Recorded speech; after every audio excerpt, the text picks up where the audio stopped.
Merayakan Maulid itu adalah mengungkapkan kegembiraan dengan lahirnya Nabi Muhammad. Kambing kita lahiran kita girang, kucing kita begitu dia lahiran kita girang. Kenapa Nabi Muhammad lahir? Oh, nggak boleh girang, bid'ah. Kalau kucing lahir boleh gembira.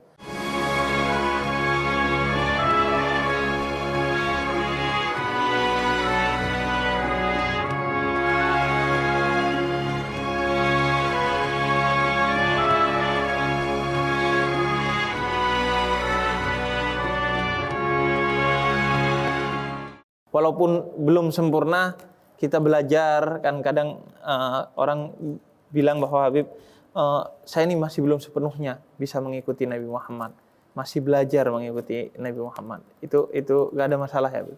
Kita disuruh ikutin hal-hal yang simpel. Sholat 5 waktu, yang cuma 4 menit, 5 menit, selesai. Begitu, itu hal yang simpel, siapa yang nggak bisa ngikutin hal yang demikian. Sholat subuh yang cuma 2 rakaat, bukan 20 rakaat, bukan 200 rakaat. Cuma 2 rakaat. Kita setiap hari semalam suruh sholat 17 rakaat. Itu juga enggak dicicil. Yang ini 2, ntar siangan lagi 4, ntar sorean 4, ntar maghrib 3, ntar malam isya itu 4 rakaat. Hal-hal yang simpel, hal-hal yang mudah. Itu sahabat bilang, "Ya Rasulullah, saya cuma mau ngerjain itu doang. Enggak ada yang lain, kecuali puasa bulan Ramadan. Itu doang, enggak ada yang lain. Zakat yang wajib dikeluarkan. Kalau saya nggak lebihin, saya nggak kurangi."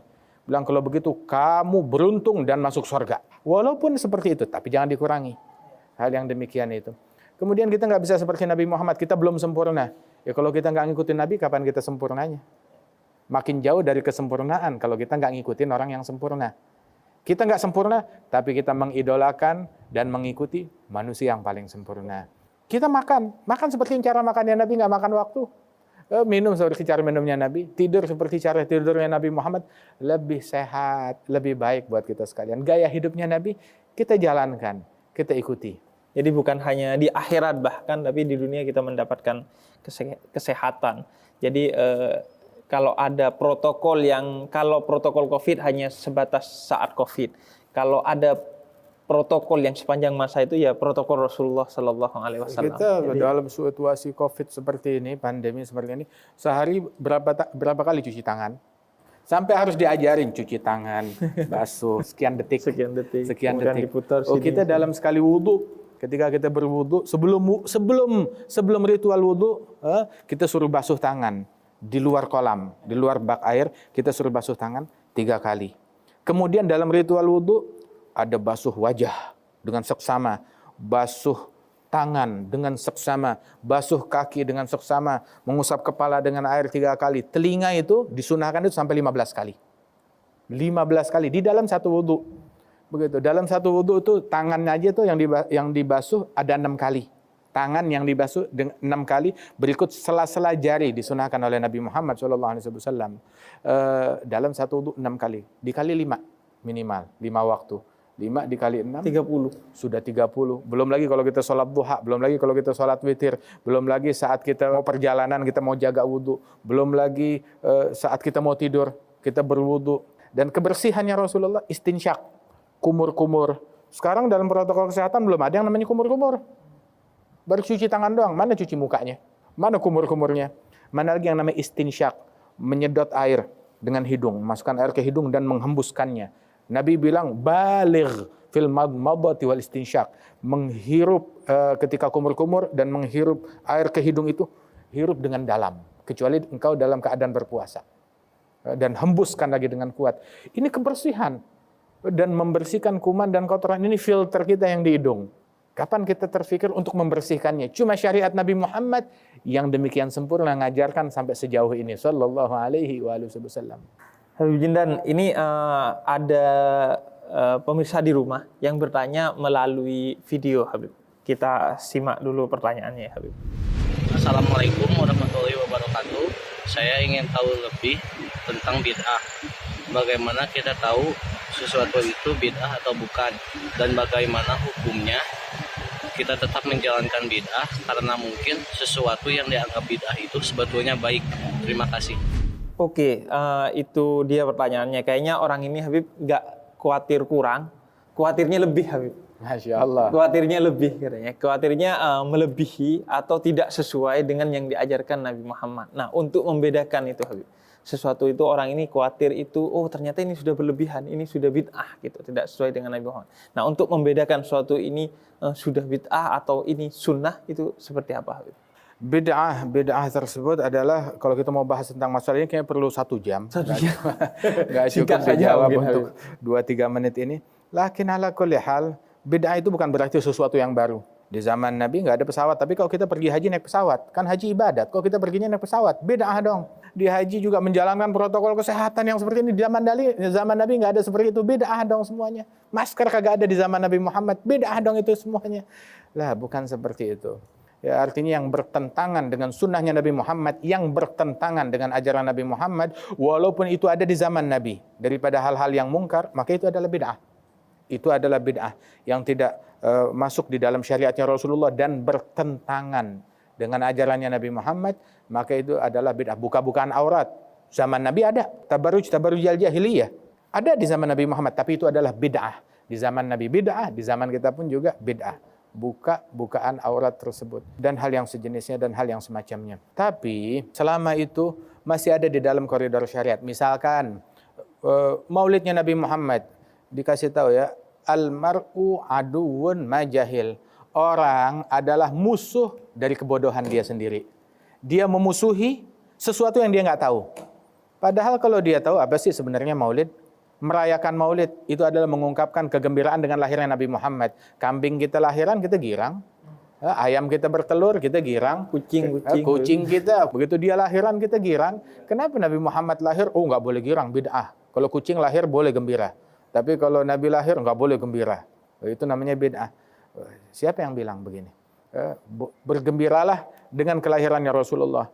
Oh, nggak ada masalah dengan kegembiraan, tetapi mengungkapkannya. Nabi mengungkapkan kegembiraan dengan hal yang beragam. Selama itu nggak melanggar syariat. Kita mengungkapkan kegembiraan dengan lahirnya Nabi bukan sambil minum minuman keras. Tidak. Bukan sambil bergosip, bukan sambil mencaci maki. Mengungkapkan kegembiraan atas lahirnya Nabi Muhammad, itu haram. Itu bid'ah. Tetapi mengungkapkan kegembiraan atas lahirnya Nabi Muhammad dilakukan oleh Nabi Muhammad tentang puasa hari Senin. Kenapa puasa Senin? Bilang saya lahir di hari tersebut. Mengungkapkan kegembiraan dengan puasa. Dan boleh mengungkapkan kegembiraan, saya mau mengungkapkan kegembiraan dengan lahirnya Nabi, dengan bersolawat, dengan pengajian, dengan kajian ilmu, dengan bersedekah, dengan ngasih makan orang, dengan silaturahmi, dengan membaca riwayat hidup Nabi besar Muhammad SAW. Di dalam Al-Quran Allah Ta'ala bercerita tentang kisah maulid, kisah kelahirannya Nabi Isa. Di dalam Al-Quran bercerita tentang kisah kelahirannya Nabi Musa. Di dalam Al-Quran bercerita tentang kisah kelahirannya Nabi Yahya. Di dalam Al-Quran bercerita tentang kisah kelahiran Siti Maryam, bukan Nabi, bukan Rasul. Dan Allah Ta'ala nyatakan dalam kisah mereka, ibratun liulil albab, pelajaran bagi orang yang berakal. Bilang nggak ada gunanya, nggak ada manfaatnya. Allah bilang berguna pelajaran buat yang punya akal. Kalau dia bilang nggak guna, nggak manfaat, ya mungkin nggak ada akalnya, mungkin akalnya sedang nggak dipakai. Tapi kalau dia akalnya lagi dipakai, pasti akan menemukan hikmah. Apalagi dalam kisahnya Nabi besar Muhammad SAW. Dalam Al-Quran berapa banyak pujian sahabat yang memuji Nabi Muhammad. Termasuk pembuat syair maulid yang pertama, Sayyidina Abbas bin Abdul Muttalib, pamannya Nabi Muhammad di Madinah. Dia bilang, izinkan aku untuk memuji engkau ya Rasulullah. Maka diizinkan dan Rasul mengatakan, itu bid'ah, itu syirik, bukan. Tapi Rasul bilang, la yufdhillahu fak, semoga mulutmu selalu dijaga dari penyakit. Sampai tua enggak ada satu gigi pun yang tanggal dari mulutnya Abbas ketika memuji Rasulullah, berkat memuji Rasulullah. An-Nabighah, salah seorang sahabat umurnya sampai 120 tahun, enggak ada giginya yang tanggal berkat pujian kepada Nabi Muhammad. Dan yang gemar memuji Rasulullah termasuk Sayyidina Hasan bin Thabit, memuji Rasul SAW, Ka'ab bin Zuhair. Tapi Sayyidina Abbas dia membuat sebuah syair kronologis kisah nurnya Nabi Muhammad yang berpindah dari sulbinya Nabi Adam, kemudian pindah ke rahim, pindah ke sulbi manusia-manusia yang mulia, sampai berpindah ke sulbinya Abdullah bin Abdul Muttalib dan pindah ke rahimnya Siti Aminah dan terlahir Rasulullah SAW. Dan engkau tatkala lahir nampak nur dan cahaya yang menerangi ufuk dan langit. Dalam ucapannya dalam syair Abbas bilang, anta lamma wulidta asyragatil ardu wa dha'at binurikal ufugu wa nahnu fi dzalikan nur wa dzalikad dhiya subla rasyad nakhtarigu. Ini semuanya ada di sini. Ada di sini disebutkan. Tapi orang sebagaimana dikatakan orang ketika ilmunya sempit, maka amalannya sempit. Ketika amalannya sempit, hatinya sempit, nggak bisa menerima perbedaan. Dulu, Allah yarham, rahimahullah, al-allamah Buya Hamka, termasuk dulu orang yang nggak mau maulid, nggak mau haul, nggak mau tahlilan, nggak tahu akhir hayatnya dia bikin haul. Kakek saya yang bilang, Al-Habib Salim Jinan bilang, dia bikin haul waktu abahnya atau umiknya meninggal, dia bikin haul. Kemudian juga dia tahlilan, dia hadir maulid dia. Ditanya oleh murid, Buya dulu nggak mau ini semua, kenapa sekarang mau? Dulu Buya baru baca 1-2 kitab, sekarang udah baca ratusan kitab. Ternyata ada di situ yang membolehkan. Makanya dia bilang, idzat tasa' ilmu rajul galla i'tiraduhu 'alan nas. Makin luas ilmu seseorang, makin sedikit komplainnya dia dan pengingkaran dia kepada orang lain. Sebab dia tahu ini ada dalilnya di kitab ini. Ini menurut pendapat ulama ini menurut mazhab ini, dan dia tahu luas. Tidak mengklaim kebenaran mutlak hanya milik saya, yang sesuai sama saya di sorga, yang nggak sesuai dengan saya berarti beda sama saya, beda sama semua ulama. Beda sama saya berarti beda dengan Nabi Muhammad. Beda sama saya, beda sama Islam. Membantah saya sama seperti membantah Tuhan. Kapan lu jadi Tuhan? Jadi justru kita diajarkan untuk kerendahan hati, kemudian melihat perbedaan sebagai rahmat. Ya alhamdulillah. Jadi hari ini kita belajar banyak dari Habib Jindan tentang keteladanan Nabi Muhammad SAW, dan semoga ini bukan hanya jadi pembahasan, tapi jadi pegangan bagi kita untuk hidup, dan banyak sekali hal yang patut kita contoh dari Nabi Muhammad. Kita nanti belajar di rumah masing-masing dari sirah Nabi, dari belajar sejarahnya Nabi untuk kemudian hidup seperti hidupnya Nabi Muhammad SAW. Ya, itu pembahasan kita. Semoga kita mendapatkan manfaat dan bisa mengikuti Nabi Muhammad. Dan jangan lupa nanti video ini di program Cahaya untuk Indonesia dan di YouTube-nya Cahaya untuk Indonesia juga di like, komen, di share, dan di subscribe juga YouTube-nya agar menjadi lumbung untuk kita mencari ilmu dan lumbung bagi kita untuk mencari keberkahan. Terima kasih Habib Jindan atas waktunya. Terima kasih kepada semua santri juga yang hadir pada hari ini dan semua yang menonton di rumah. Semoga bermanfaat dan berkah. Wassalamualaikum warahmatullahi taala wabarakatuh. Waalaikumsalam warahmatullahi wabarakatuh.